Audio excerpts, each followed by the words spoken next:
네, 시니어TV의 시청자 여러분 모두 반갑습니다. 저는 현재 연세대학교 미래융합연구원의 연구교수로 재직 중이고요. 많은 사람들을 상담하고 있는 상담심리사 이헌주라고 합니다. 오늘 우리가 배울 내용은 단단하게 나를 지키고 유연하게 관계를 맺는 법이라는 주제인데요. 오늘 주제가 상당히 저는 유익하고 재미있을 거라고 저는 자부합니다. 여러분들 꼭 채널 고정해 주시고 한번 집중해서 들어보도록 하겠습니다. 여러분 요즘에 삶이 어떠세요? 좀 불행하거나 아니면은 조금 우울하거나 아니면 좀 절망스러운 사람들도 있을 것 같고 또 내 삶 자체가 너무나 반복되고 좀 재미없다고 느껴지시는 분도 계실 것 같고 또 어떤 분들은 내 인생이 지금 너무너무 기쁘고 막 성장하고 있다는 그런 느낌이 들으시는 분들도 계실 것 같아요. 사실 이 부분에 대해서 아주 명확하게 가르쳐 주시고 계시는 한 심리학자가 계시는데요. 그분은 심리학 역사상에서 가장 천재라고 불리시는 분 중에 한 분이십니다. 그분의 이름은 바로 커트 레빈이라는 분이에요. 이 커트 레빈은 응용심리학의 선구자이기도 한데요.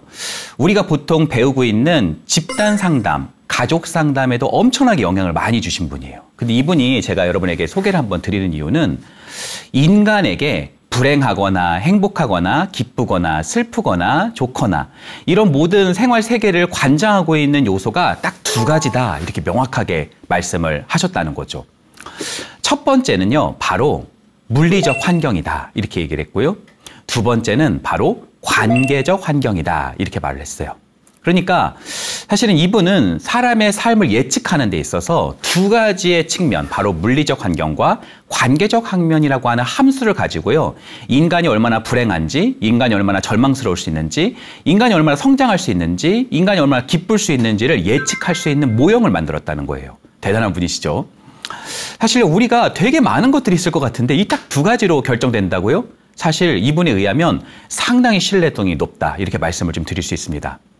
예를 들자면 여러분 이렇게 말씀드릴 수 있어요. 내 삶 자체가 너무 엉망진창인 것 같다. 내 삶 자체가 지금 완전히 도대체 지금 답이 없는 것 같다. 이런 생각이 들으시면 여러분 집에서 발 밑을 한번 보시기 바랍니다. 발 밑을 보시면 완전히 엉망진창인 집을 아마 보실 거라고 이분은 말씀하신다는 거죠. 내가 공부를 좀 잘하고 싶고 나도 좀 뭔가 성장하고 싶고 배우고 싶은 그런 모습이 있는데 혹은 우리 자녀가 우리 자녀는 왜 이렇게 공부를 안 하지? 도대체 얘가 뭐가 문제지? 이런 것들에 대해서 원인을 좀 파악하고 싶으시다면 내가 혹은 우리 자녀가 누구와 가까이 지낸지를 살펴보라 이렇게 말씀을 한다는 거죠. 그러니까 어떻게 보면 여러분들의 물리적 환경, 관계적 환경이라는 것이 여러분의 삶을 거의 함축시킬 수 있는 굉장히 중요한 두 가지 기둥이다 이렇게 말씀드릴 수 있겠네요. 그럼 레빈에 따르자면 어떤 변화 포인트가 좀 필요할까요?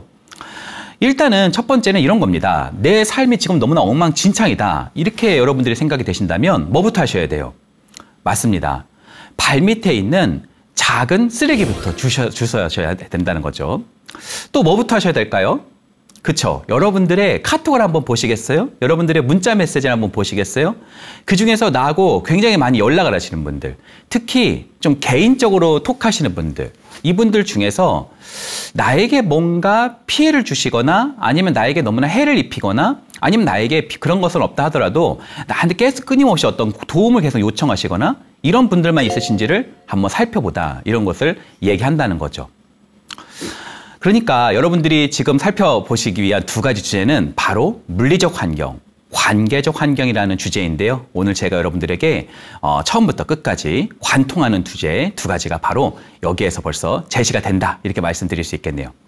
사실 한국 사회는요, 서양 사회보다 좀 더 이 두 가지의 측면이 조금 더 크게 다가옵니다. 왜 그럴까요? 우리 예전에 국민학교 다니셨던 분들은 아마 교련 수업 같은 거 들으셨던 분들 아마 꽤 계실 겁니다. 저도 교련 수업을 좀 들었던 그런 세대거든요. 근데 예전에 교련 선생님께서 이런 말씀 많이 하셨었어요. 뭉치면 살고 흩어지면 죽는다라는 표어였어요. 여러분 많이 들어보셨죠, 그렇죠? 우리 사회가 사실 세계적으로 유명한 집단주의 사회라는 거 여러분 혹시 아세요? 그러니까 개인주의적 사회라기보다는 상당히 공동체 중심의 사회, 집단 중심의 사회다 이렇게 말씀드릴 수 있겠죠. 사실 우리들은 어렸을 때 이런 얘기 많이 들어보셨을 거예요. 네가 좀 희생 좀 해라. 아니 겸손하게 좀 얘기해. 야, 양보 좀 해, 양보 좀. 이런 얘기 여러분 많이 들어보셨을 겁니다. 이런 것들이 가족 안에서, 원가족 안에서 우리가 굉장히 뿌리 깊이 사실은 배우게 되고요. 더 나아가서 이런 측면은 가족은 사실 사회의 핵이다, 이렇게 말씀드릴 수 있거든요. 그러니까 이런 측면은 사회로 계속 확장돼 간다라고 말씀드릴 수 있겠네요. 예전에 오바마 대통령이요, 여러 기자분들에게 이제 이렇게 얘기를 하시고 이제 답변을 이제 하기 위해서 질문을 좀 요청하셨던 그런 때가 있었어요. 근데 다른 나라 이제 기자들은 굉장히 질문을 많이 하시는데 우리 한국 사회에 있는 기자들은 아무도 질문을 안 하시는 거예요. 그래서 오바마 대통령이 지금 잠시만요. 다른 분들 많이 질문하셨으니까 여기 한국에 있는 기자분들께서 조금 질문 좀 주시면 좋겠다, 이렇게 말씀하셨거든요. 그런데도요, 아무도 질문을 안 하시는 거예요. 그래서 혹시 이게 뭔가 영어가 좀 서툴러서 그런가? 여기 통역도 많단 말이에요. 그런데도 아무도 질문 안 하세요. 사실 우리나라의 기자분들이 상당히 수준이 높단 말이에요. 거기 계시는 기자분들은 영어로 충분히 얘기할 수 있는 그런 분들이십니다. 근데 왜 아무도 질문을 하지 않으셨을까요? 우리가 뭔가 질문을 하고 뭔가 내 주장을 이야기하고 뭔가 나의 어떤 측면들을 이렇게 이야기한다는 건 상당히 좀 어색한 현실. 그게 우리나라에 곳곳이 배어 있다라고 말씀드릴 수 있겠네요. 소위 우리 안에 있는 물리적 환경, 또 우리 안에 있는 관계적 환경이라는 것이 커트 레빈이 강조했던 것보다 우리 사회는 개인주의적이보다는 공동체 중심의 사회다 보니까 훨씬 더 조금 강화될 수 있다. 훨씬 더 우리 삶에 많은 영향을 미칠 수 있다라는 거죠. 그리고 우리 사회를 지배하고 있었던 어떤 이데올로기들, 네가 희생을 해야 되고 네가 무엇인가를 양보해야 된다는 그 이데올로기들, 왜 그런지도 모르고 왜 내가 희생을 해야 되지? 내가 왜 양보를 해야만 하지? 이런 측면에서 우리가 배워왔었던 어떤 측면들은 우리 사회에 많은 착한 아이 컴플렉스라고 하는, 우리 심리학 용어인데 착한 아이 컴플렉스라고 하는 측면을 사실은 만들어냈다, 이렇게 말씀드릴 수 있겠네요. 저는 내담자들을 많이 만나고 있는 사람으로서 우리 대한민국에 오는 많은 내담자들 중에 10명 중에 한 6명에서 7명 정도는 이 착한 아이 컴플렉스가 아주 강하신 분이 좀 많다는 것을 발견하게 됐습니다. 여러분, 착한 아이 컴플렉스라는 게 뭘까요? 사실 착한 아이 컴플렉스라는 건 단순히 착한 아이로 살아간다는 거, 착한 사람이 되는 거하고는 좀 차이가 있는 겁니다. 이건 뭐냐면 착한 아이로만 존재하려고 하는 경향이에요. 사실 우리는 착한 면을 조금 많이 가지면 좋죠. 그것은 관계에서도 굉장히 유익할 수 있고요. 또 사회는 착한 사람들이 사실은 많은 것들이 훨씬 더 좋은 사회일 수 있잖아요. 근데 문제는 이 착한 아이가 너무나 좀 강한 거, 착하게만 살아가는 거, 이것은 우리 사회에서 굉장히 안 좋게 작용할 수 있다는 겁니다. 특히 본인에게 그럴 수 있다는 거예요. 왜냐하면 여러분들 중에 어렸을 때는 동화책이나 이런 거 보시면 행복하게 왕자와 공주님이 행복하게 결혼해서 행복하게 살았다, 이런 얘기 좀 들어보셨을 거예요. 근데 사실 그건 동화고, 그렇죠?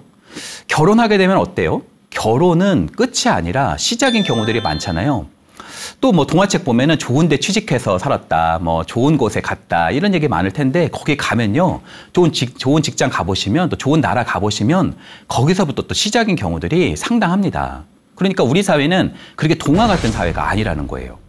내가 착하게 사실 대했을 때 착하게 또 응대하는 분들도 계시지만, 내가 착하게 사실은 그 사람을 대했는데 그 사람은 오히려 나에게 나쁘게 대하시는 분들도 많이 있다는 거죠. 제가요, 어떤 분을 실제로 상담해서 만났는데요, 그분은 저한테 이렇게 얘기를 하시더라고요. 제 주위에는 분노 조절 장애가 너무 많다는 거예요. 분노 조절 장애로 거의 막 뒤덮여 있다는 거예요. 그래서 제가 그분에게 이런 말씀을 했습니다. 분노 조절 장애라는 건 없습니다, 이렇게 얘기를 했다는 거죠. 여러분들 어떻게 생각하세요? 분노 조절 장애라는 게 있나요? 저는요, 분노 조절 장애는 무슨 조현병이나 어떤 정신증이나 경계선과 같은 요소가 아니라면 그런 분노 조절 장애는 없다고 생각합니다. 한번 예를 한번 들어볼까요? 분노 조절 장애분이요, 운전을 하면서 지금 가고 있어요. 어떤 고속도로를 막 가고 있는데 앞에 어떤 차가 깜빡이도 안 끼고 확 들어와요. 그럼 내가 지금 분노 조절 장애인데 너 잘 걸렸다, 한번 내가 제대로 한번 다뤄줘야겠다, 이렇게 생각을 하고요, 막 경적을 울립니다. 빵빵 울려요. 근데요, 앞에 있는 차가요, 갑자기 그 창문을 내리더니요, 손을 이렇게 보던 일로 갓길로 대래요. 갓길로 대라고 이렇게 표시를 하는 거예요. 감히 갓길로 대? 지금은 오후 5시가 좀 넘었어요. 약간 해가 어둑어둑합니다. 또 잘 걸렸다. 그리고 이제 그 갓길로 서는 거죠. 내 차는 중형차 정도 되는 차고요. 그 차는 사실은 조금 소형차에 가까운 차입니다. 나는요, 내립니다. 여러분, 분노조절 장애에 사실은 그 사람들이 걸음걸이가 빨라요, 느려요? 굉장히 걸음걸이가 빠르죠, 그렇죠? 빠르게 걸음을 옮깁니다. 이제 어떻게 보면 제대로 이제 임자 만난 거죠. 근데요, 그 사람이요, 앞에 있는 그 사람도 내립니다. 보통은 안 내리거든요. 근데 내리면 뭔가 여기서 이제 약간 내 예상을 좀 비껴간다는 거죠. 내가 이렇게 당당히 오는데 백미러로 나를 봤을 텐데 이걸 내려? 이런 생각이 드는 거예요. 근데 나보다 머리 하나는 커요. 나보다 키가 훨씬 더 큰 거예요. 거기다가 눈이 뭔가 이렇게 좀 뭔가 상태가 안 좋아 보입니다. 이게 이분이 술을 드신 건가? 이게 지금 평범한 모습은 아니네? 이런 생각이 좀 들기 시작을 하는 겁니다. 심지어 그분이 나한테 바로 안 오세요. 차에서 뭘 찾습니다. 뭘 찾냐면 뭔가를 이렇게 찾고 계시는데 쇠소리 같은 게 들려요. 그 순간에 그 분노 조절 장애가 잘 작동하지 않는 전전두엽이 작동하기 시작합니다. 뭐라고 메아리가 들리기 시작하냐면, 야, 너 죽어. 야, 너 빨리 180도로 돌아서 빨리 가야 돼, 너. 너 죽어, 진짜로. 실제로 이분은요, 걸음걸이가 느려집니다. 심지어 뒤를 돌게 되죠. 그리고 종종 걸음을 올려와서 비상깜빡이 켜고요, 가던 길을 보통 가게 됩니다. 제가 여러분에게 드리고 싶은 말씀은 다 사람 봐가면서 한다. 이렇게 말씀드리고 싶습니다. 여러분 주변에 분노 조절 장애가 너무나 많다. 내 주위에 무례한 사람들이 너무 많다. 여러분들 이런 생각을 하신다면 여러분들이 혹시 틈을 열고 있지는 않은지, 여러분들이 혹시 너무 순진하게 사람을 보는 것은 아닌지 한번 점검을 해보셔야 합니다. 네, 저는요, 어렸을 때 아주 감명 깊게 읽었던 한 동화가 있어요. 사실 저는 지금도 이 동화의 뚜렷한 줄거리가 다 떠오르진 않는데 우리 시청자분들께서 혹시 보시고 내가 아는 동화라면 저한테 좀 알려주시면 너무나 좋을 것 같아요. 이 동화에는요, 한 토끼가 나와요. 토끼인지 사슴인지 정확히는 모르겠는데 아마 토끼였던 걸로 기억해요. 이 토끼가 양지 바른 곳에서 풀을 뜯고 있었습니다. 막 풀을 먹고 있었어요. 근데 그 토끼한테 한 늑대가 찾아옵니다. 늑대가 찾아와서 뭐라고 이제 이 토끼한테 이야기를 하냐면 이렇게 말하는 거예요. 야, 토끼야, 나를 따라서 저기 음지 있는 곳으로 가자. 저 나무 뒤에 있는 음지가 아주 많은 저 숲으로 가자. 저기에 아주 맛있는 풀이 많아. 이렇게 꼬시는 거예요. 여러분들이 혹시 토끼라면 이 늑대의 말이 어떻게 들리세요?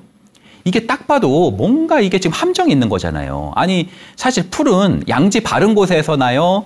막 음지에서 나요. 양지 바른 곳에서 나잖아요. 그리고 늑대가 풀 먹나요? 이게 누가 봐도 빤한 거짓말인데도요, 토끼가 그 늑대를 따라 나섭니다. 저는 거기서 어렸을 때 너무 큰 충격이었어요. 아니, 토끼는 아니 이게 도대체 무슨 생각을 가지고 웃으면서 그래? 하면서 막 귀를 쫑긋하면서 막 따라가거든요. 도대체 이게 왜 가는 걸까? 저는 그런 생각을 했었던 적이 있어요. 근데 더 가관인 것은 그 토끼가 따라가면서 했었던 말이에요. 말풍선에서 이런 말이 쓰여 있어요. 토끼가 막 늑대를 깡총깡총 따라가면서 순진하게 웃으면서, 목숨은 사실 한 번뿐인데 뭐라고 하면서 가냐면요, 이렇게 말해요. 한번 속아볼까? 이렇게 간다는 거죠. 여러분들 혹시 이게 가면 사실 죽는 건데, 아니 이 토끼는 왜 이렇게 좀 어떻게 보면은 조금 가벼운 행동을 했을까요? 여러분들의 삶에서 혹시 이렇게 가는 경우는 없는지 한번 스스로를 점검해 보시길 바랍니다. 어떤 분들은 아예 뭐 그냥 뭐 별다른 일 있겠어, 아예 그냥 뭐 그냥 좋겠지 뭐, 아예 겉은 그냥 그렇게 화를 내도 속은 깨끗한 사람일 거야, 아예 속은 정이 많은 사람일 거야, 이렇게 생각을 하고요, 그냥 순진하게 결혼을 하시는, 사실 인생에서 가장 중요한 선택 중에 하나는 저는 결혼이라고 생각하는데 그렇게 결혼하시는 분들도 많이 있다는 겁니다. 여러분들이 혹시 착한 아이 컴플렉스를 가지고 계신지 아니신지를 여러분들이 한번 살펴보기 위해서는 한 5가지의 측면을 보라고 말씀드리고 싶습니다. 자, 여러분들이 이런 토끼와 같은 행동을 하고 있는지 한번 점검해 볼까요? 첫 번째는요, 지나치게 착한 행동을 하는 겁니다. 지나치게 착한 행동을 하느라고 굉장히 손해를 감수하는 그런 모습들이 많이 나타나는 거죠. 예를 한번 들어볼게요. 여러분이 조직에 있어요. 조직에 있는데 이게 뭔가 굉장히 좋은 프로젝트예요. 근데요, 보통 착한 아이 증후군을 가지고 계신, 또 착한 아이 컴플렉스를 가지고 계신 분들은 기가 막히게 사실은 이 눈매도 빠르고요, 이 눈매도 촉도 좋고요, 그리고 이 관계적인 장을 잘 알기 때문에 이 맥락에서 프로젝트가 좋은 건지 아닌지를 기가 막히게 더 잘 알아요. 그러면 내가 한다고 할 수도 있잖아요. 근데 이분들은 절대 그럴 때 손을 들지 않습니다. 이거 누가 할 거예요? 팀장님 그러는 거예요. 이거 누가 할 거예요? 이렇게 물어보면요, 자기는 가만히 있고요. 그냥 어떤 분이 손 들 때까지 가만히 있습니다. 영수라는 분이요, 손을 들어요. 제가 하겠습니다. 이번엔 제가 하겠습니다. 이렇게 말을 하는 거예요. 그러면요, 나는 뭐라고 생각하냐면요, 아니 이분은 저번에도 많이 했는데, 아니 저번에도 이런 프로젝트 많이 했는데 또 한다고 하네. 아니 이번에 는이 아니라 이번에 도저. 이렇게 속으로는 다 할 말이 있는 거예요. 그럼에도 불구하고 겉으로는 그냥 가만히 있는 겁니다. 반대로 팀장님께서 정말 좋지 않은 프로젝트를 가져왔어요. 이 프로젝트 누가 할 거예요? 난 이미 다 이거 좋은 프로젝트가 아닌 거를 다 알고 있거든요. 그럼에도 불구하고 손을 번쩍 들고 자기가 한다고 이야기를 한다는 겁니다. 그러니까 여러분, 좋지 않은 프로젝트는 자기가 한다고 그러고 좋은 프로젝트는 자기가 하지 않고, 이것이 누적되면서 자신의 삶에 엄청난 조금 해가 나타난다는 거죠. 아까요, 좋은 프로젝트 한다고 했었던 영수가 나한테 물어봐요. 아이고, 괜찮겠어요? 아이고, 그거 좀 힘들 텐데 괜찮겠어요? 이렇게 물어본다는 거죠. 괜찮긴 뭘 괜찮아요. 근데 뭐라고 그래요? 바로 두 번째 질문이 나옵니다. 두 번째는 바로 이럴 때 뭐라고 할까요? 맞습니다. 괜찮아요. 이렇게 말한다는 겁니다. 자, 착한 아이 컴플렉스가 가지신 분의 두 번째 특징, 바로 괜찮아요다라는 거죠. 사실 이 두 가지 특징이 엮이게 되면서 좋지 않은 프로젝트는 내가 하게 되고, 좋지 않은 일, 희생적인 일은 내가 하고, 괜찮겠냐고 하면 항상 괜찮다고 하면서 내 삶에 너무나 많은 누적된 피해가 닥치게 되고요. 바로 세 번째 측면으로 넘어가게 됩니다. 그것은 바로 자기 자신을 부정하고 타인의 비위를 맞춰주는 행동 패턴이 나타난다는 겁니다. 소위 자기 자신을 낮추고요, 자기 자신의 어떤 욕구나 생각이나 자기 자신을 돌보는 요소는 거의 중요하지 않고요, 타인 중심적으로 살아간다는 겁니다. 예를 들자면 이런 거예요. 내가 지금 예를 들어서 어느 지역을 갔습니다. 그분이 나한테 뭔가 대접을 해줘야 되는 상황이에요. 그래서 그 사람이 나한테 물어봅니다. 여기 뭐 드시고 싶으세요? 그러면요, 이분은 뭐 아무거나 괜찮아요. 저는 아무거나 괜찮아요. 이분은 괜찮아요를 많이 쓴다고 그랬잖아요. 아무거나 괜찮아요. 이렇게 말하는 거예요. 그랬을 때 이분이 이렇게 말해요. 여기요, 짬뽕집 맛있는 데가 하나 있고요, 김치찌개집 맛있는 데가 있어요. 이렇게 물어보는 겁니다. 선택지를 줘요. 그럼 그 중에서 내가 좋은 거 먹으면 되잖아요. 근데 이분들은 그러면 또 안 된다고 생각하시는 건지, 아니면은 이분, 나한테 제안을 하신 그분이 뭐가 먹고 싶은지를 맞춰야 된다고 생각을 하고 계시는 건지, 저는 둘 다 괜찮은데요. 또 이렇게 말씀을 하세요. 좀 답답하죠. 그렇죠? 그러면서 또 뭐라고 생각하냐면, 나는 어제도 짬뽕 먹었는데, 나는 면 요리 싫어하는데, 이렇게 생각을 하면서도 괜찮다고 말하는 거예요. 그러면서 속으로는 뭐라고 생각해요? 제발 한식집 가라. 제발 한식집 가라. 이러면서 이분들은 물어보신다는 거죠. 끊임없이 자신의 어떤 생각이나 자신의 욕구를 이야기하지 않고 뭔가 그러면 안 된다는 생각을 가지고요, 끊임없이 타인의 비위를 맞추는 그런 성향들, 이런 것들이 나타난다는 겁니다. 그러니까 여러분들 생각을 해보면 인생에서의 주체자가 될 수 있을까요? 그러기가 쉽지 않겠죠. 그래서 사실 제가 이분들과 진로 상담을 해보면요, 보통 여러분들이 이제 오해하시는 게 진로 상담을 해봐야 그냥 뜬구름 잡는 이야기 한다, 이렇게 생각하시는 분들도 계신데 그렇지 않습니다. 사실 굉장히 중요한 과학적인 검사들도 있고요. 또 저희들이 그런 개입하는 굉장히 또 과학적 토대에 있는 임상과 모델이 있습니다. 그래서 그걸 가지고 여러분들이 가지고 있는 능력, 흥미, 적성, 또 여러분들이 할 수 있는 어떤 성격적 요인들, 또 우리 사회에서 존재하고 있는 좋은 직업군들, 이런 것들을 매치시켜서 여러분들이 갈 수 있는 토대를 만들어주는 것이 진로 상담에는 굉장히 뚜렷하게 존재하고 있거든요. 근데 이분들은 진로 상담을 해서 자신이 정말 좋아하고 잘하는 것을 찾아도요, 그래도 문제예요. 왜냐하면 그분들은 그것을 할 만한 용기가 별로 없어요. 왜 그러냐면 자기가 주체자로 서지 못했기 때문입니다. 이분들이 관계 중심적인 것이 굉장히 강하단 말이에요. 자기는 굉장히 관계 중심적으로 이렇게 살아가니까 자기한테도 뭔가 도움이 될까요? 그렇지 않아요. 이분들은 반장 같은 거 거의 해보신 적이 없습니다. 이분들은 뭘 하시냐면 반장을 돕는 서포터들, 지지자의 역할을 보통 많이 하신다는 거죠.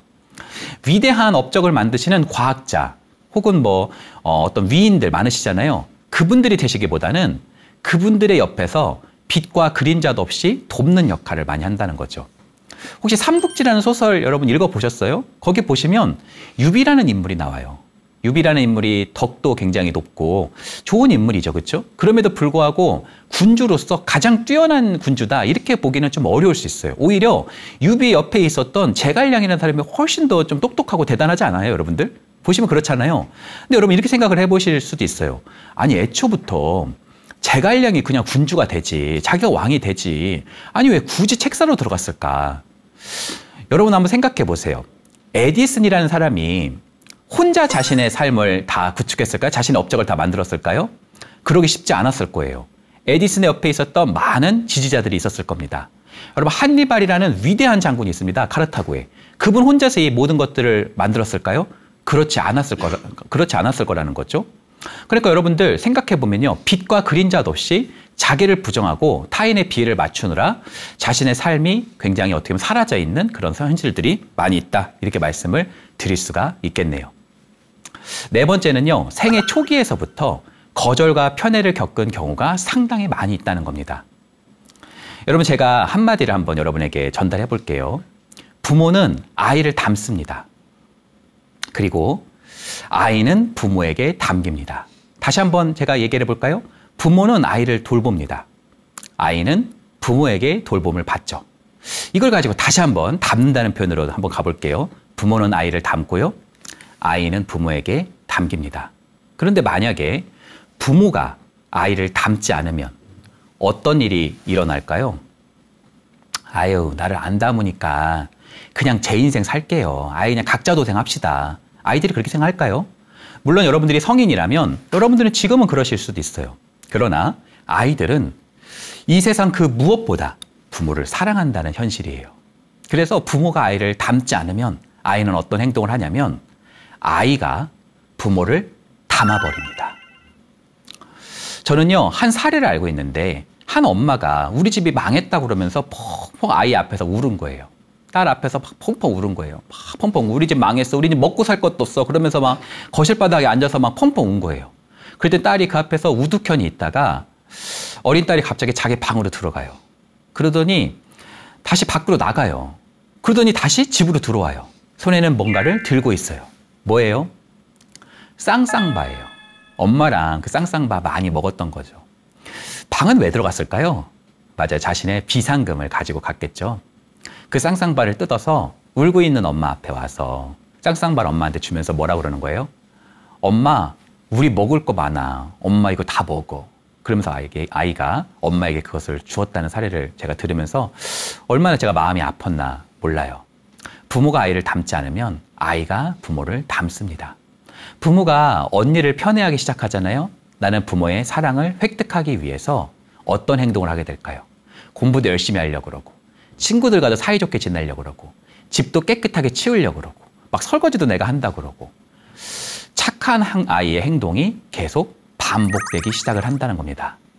어린 시절 때 내가 했었던 그런 행동들이 나도 모르게 나의 성격을 구성하게 됨으로써 내가 부모님한테만 그러는 게 아니라 우리 오빠, 우리 언니, 우리 형, 우리 동생, 친구, 연인, 가족 이게 전방위적으로 나타나기 시작을 한다는 겁니다.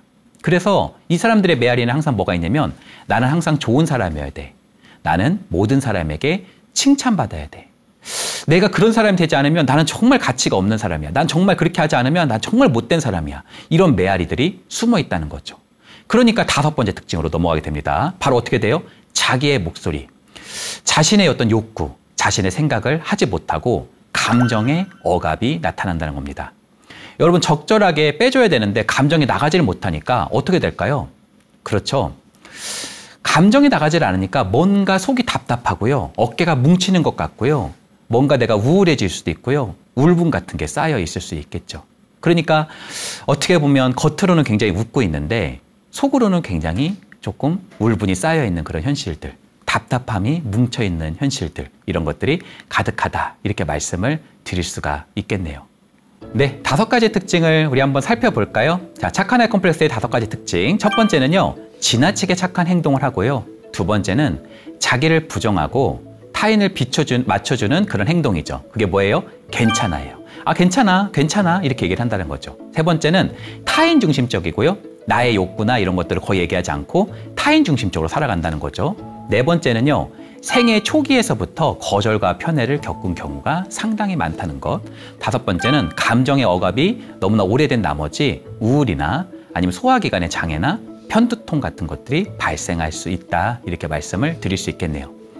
그래서 제가 이분들에게 자신의 목소리를 적절히 낼 수 있게끔 도와주면 이분들이 저한테 많이 이런 얘기를 하세요. 아니, 괜히 내 목소리 냈다가 예민한 사람으로 찍히면 어떡하냐.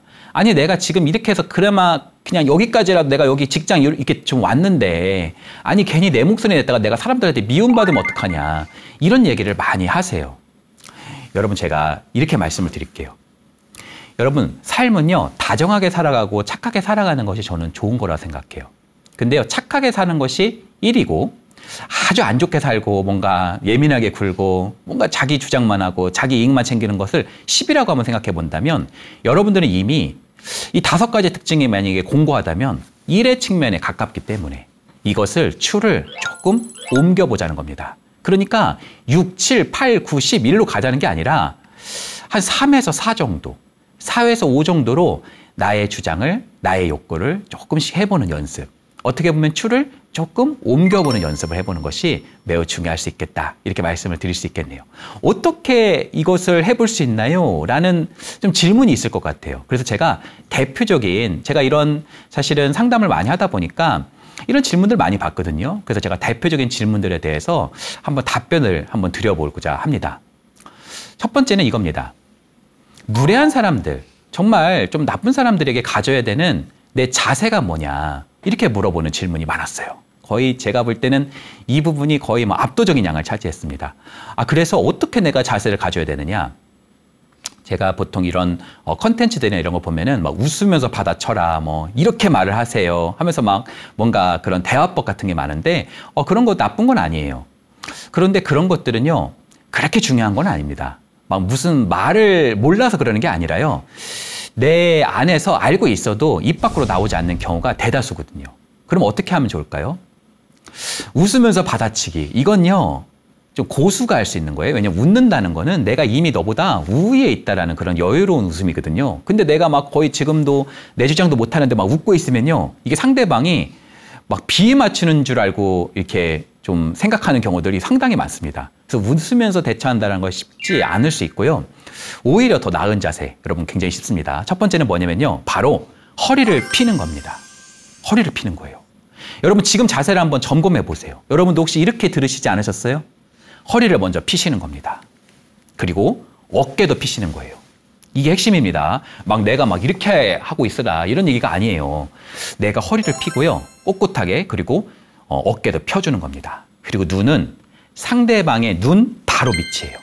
여러분 다시 한번 점검해 볼게요. 눈을 째려보는 건가요? 그게 아니라 눈 바로 밑을 보는 겁니다. 여러분 눈 바로 밑을 보면요, 여러분들도 볼 수 있을 만한 용기가 생겨요. 눈을 바로 본다는 건 좀 어려울 수 있어도 눈 바로 밑을 보는 것은 좀 훨씬 더 심리적 부담이 덜 하거든요. 그리고 상대는 내가 눈 바로 밑을 보는지 눈을 보는지를 정확하게 가늠하기가 어렵습니다. 여러분들 중에 이것이 궁금하시면은 한번 테스트 해보세요. 눈 바로 밑을 봤을 때 상대방이 그거를 감별할 수 있는지. 감별을 못합니다. 자, 이 3가지 자세, 허리를 피고 어깨를 피고요, 눈을 정확히 그 사람을 바라봅니다. 막 째려보라는 게 아니에요. 그냥 편안하게 보시면 됩니다.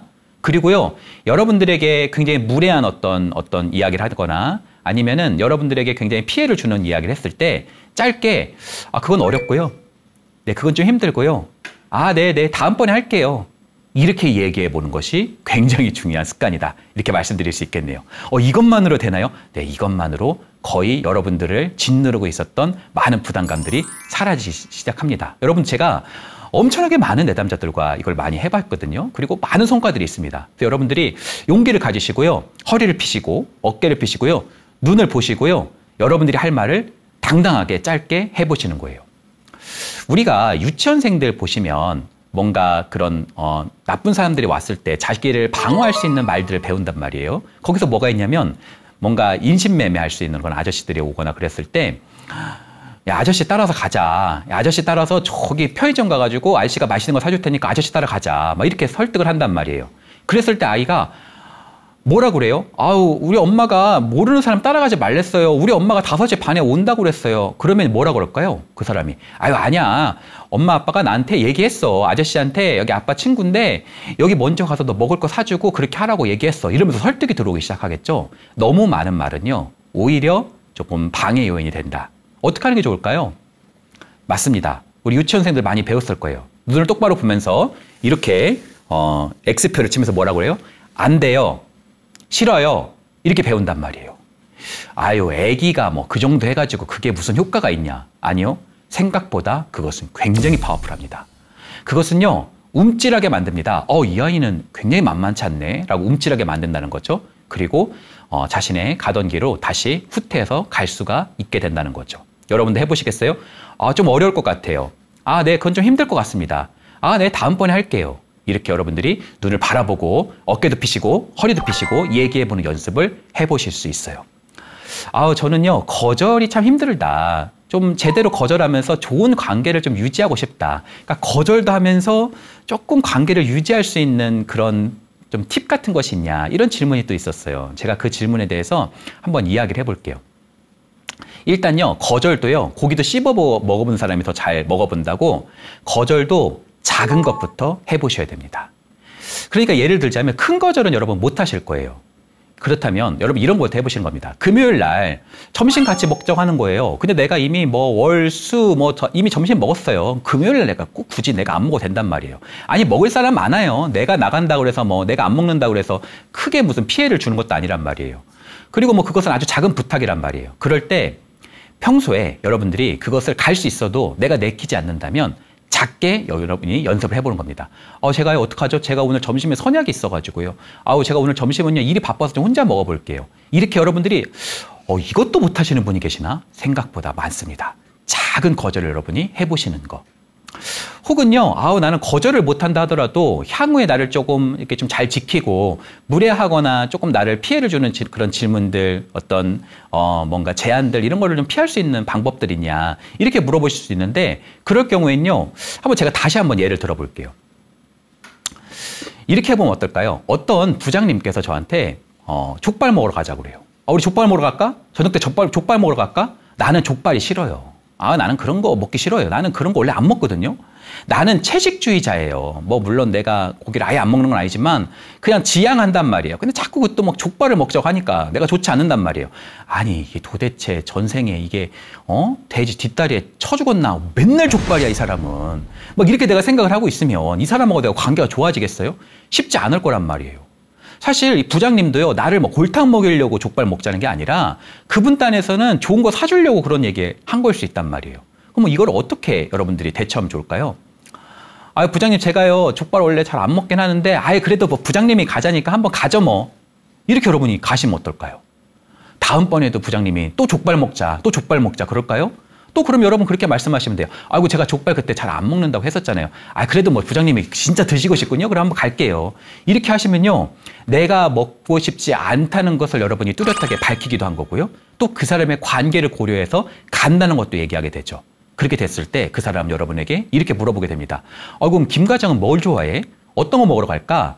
여러분에게 고마워도 하면서 여러분들이 좋아하는 것을 물어보게 되는 토대를 말씀할 수 있다. 이렇게도 할 수 있겠네요.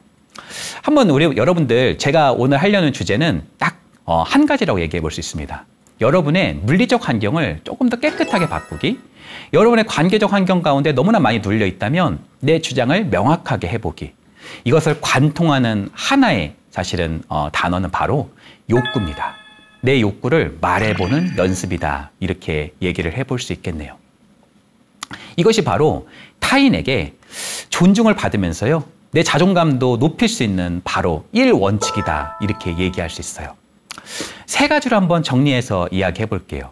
첫 번째는 기본적인 욕구, 그리고 작은 부탁을 해보는 겁니다. 나는 오늘은 조금 갈비탕 먹고 싶은데, 난 오늘은 조금 갈비탕 좀 싫고 나는 오늘은 조금 피자 먹고 싶은데, 이런 얘기 여러분들이 평소에 가까운 사람들, 식구들, 가족들에게도 여러분들이 한번 해보시는 겁니다. 작은 포인트부터 해보는 겁니다. 저는 금요일 날 어떡하죠? 좀 제가 선약이 있어가지고요. 이런 연습을 오늘부터 해보셔야 되는 겁니다. 그거의 빈도의 정도를 얼마나 높이느냐에 따라서 여러분의 삶에 자유가 임할 수 있다. 이렇게 말씀드릴 수 있겠네요. 만약에 식구들이요, 항상 뭔가 치즈 크러스트 피자를 먹어요.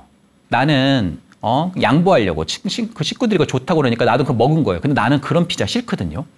그래서 내가 맨날 그런 피자 먹다가 이번에 이현주 교수님 강의 듣고 나도 조금 다른 피자를 좀 먹고 싶다 이렇게 생각해서 나는 화덕 피자가 좋아요. 그래서 화덕 피자를 내가 시킨 겁니다. 근데 남편이 그걸 기가 막히게 또 알고 와가지고 마치 내 안에 있는 비난의 메아리, 야, 너 다른 사람의 양보해줘, 왜 네 것만 챙겨, 이런 투의 어떤 메아리를 나한테 얘기할 때가 있어요. 당신 좋아서 화덕 피자 시킨 거지? 당신 좋아서 이거 시킨 거지? 이렇게 물어볼 수 있어요. 기가 막히게 또 그걸 물어봅니다. 그럴 때요, 아니야, 그게 아니라 여기 치즈 크러스트 피자집이 여기 지금 문을 닫았더라고. 아니야. 여기 지금 그 화덕 피자를 이렇게 먹는 게 건강에 좋다고 하더라고. 막 이렇게 여러분이 거짓말하고 핑계대면 될까요? 아니에요. 여러분이 뭐라고 하시면 돼요? 맞아, 내가 화덕 피자 좋아서 오늘 시켰어. 이렇게 여러분이 얘기를 해보셔야 됩니다. 여러분들 작은 부탁도 해보는 거예요. 여러분이 가셔서 창문 닫을 수 있어도 저기 창문 옆에 있는 사람에게 한번 부탁해보는 거예요. 혹시 죄송한데 거기 창문 좀 너무 추워가지고 그런데 좀 닫아주실 수 있으세요? 저기 있는 거 잠깐만 저한테 갖다 주실 수 있으세요? 이렇게 여러분들이 작은 부탁을 해보시는 겁니다. 여러분이 진짜 가만히 있으면 정말 가만히로 여러분이 보게 되는 것이 기본적인 관계 역학이거든요. 여러분들이 작은 부탁과 작은 욕구를 여러분이 표현해 볼 때, 이 사람이 생각보다 단단한 사람이구나, 이렇게 생각할 수 있다는 겁니다. 두 번째는요, 정서적 욕구도 많이 표현해 보는 게 좋아요.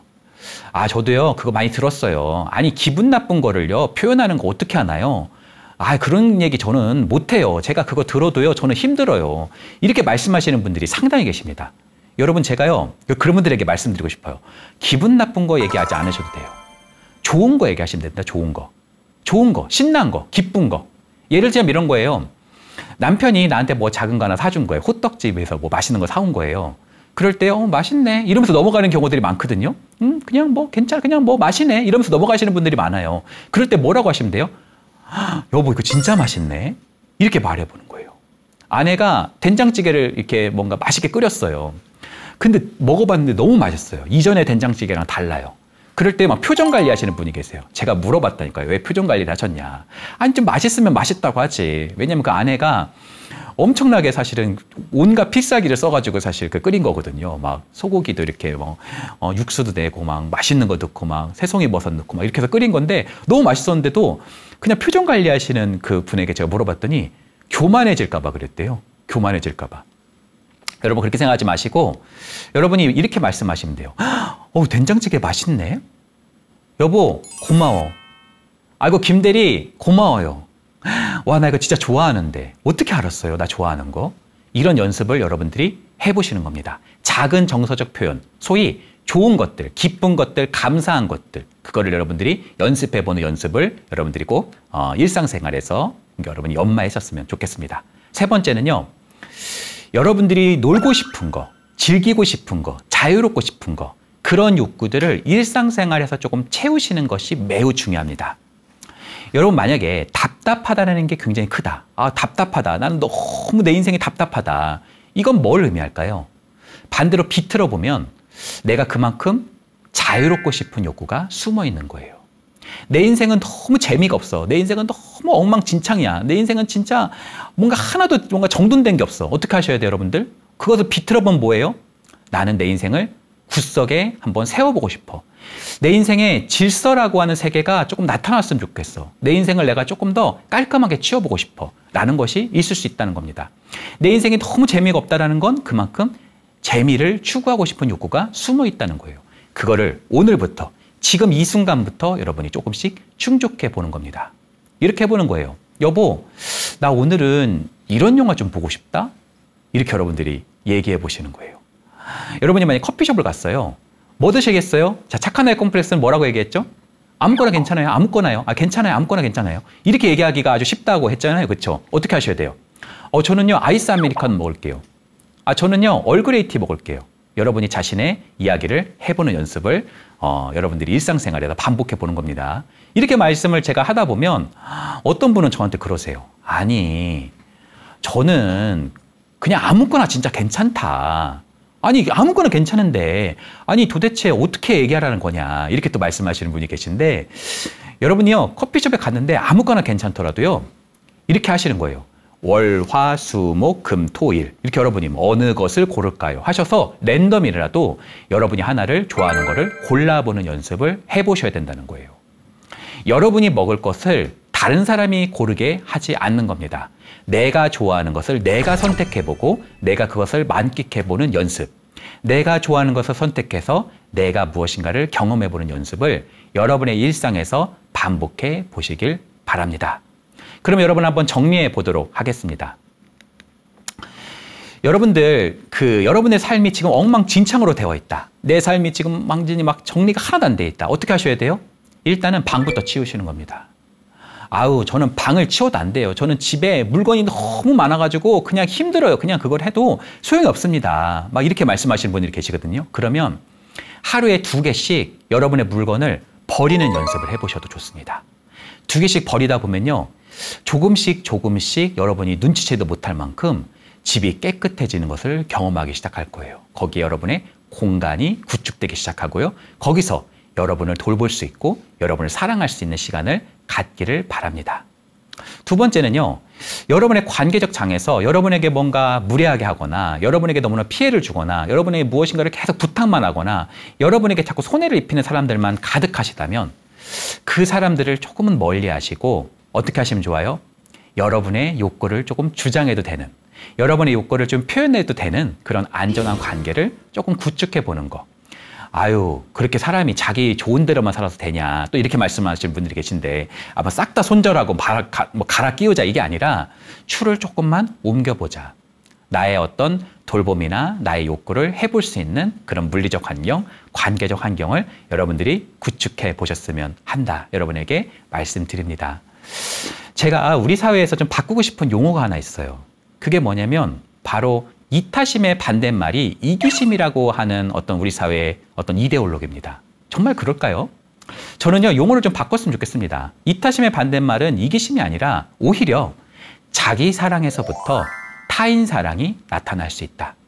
자기의 컵에 사랑이라는 물이 충분히 들어와야만 그것이 넘쳐서 타인에게로 흘러 넘칠 수 있다는 것. 그러니까 여러분들, 뭔가 나를 거의 돌보지 않고 타인만을 위하는 삶, 그것은 어떤 면에서는 진정한 의미에서 타인을 정말 돌볼 수 있는 사랑의 힘, 사랑의 에너지가 굉장히 고갈될 수 있다는 것을 의미할 수 있어요. 여러분 일상에서 여러분 스스로를 잘 돌봐보시고 여러분의 욕구를 조금 충족해 보시고 또 더 나아가서 그 욕구가 충분히 충족될 수 있는 장 안에서 조금 더 괜찮고 좋고 유연한 관계들이 많아지기를, 여러분 일상에서 조금 더 알날이 많아지기를 응원하겠습니다. 여러분 모두 감사합니다. 고맙습니다.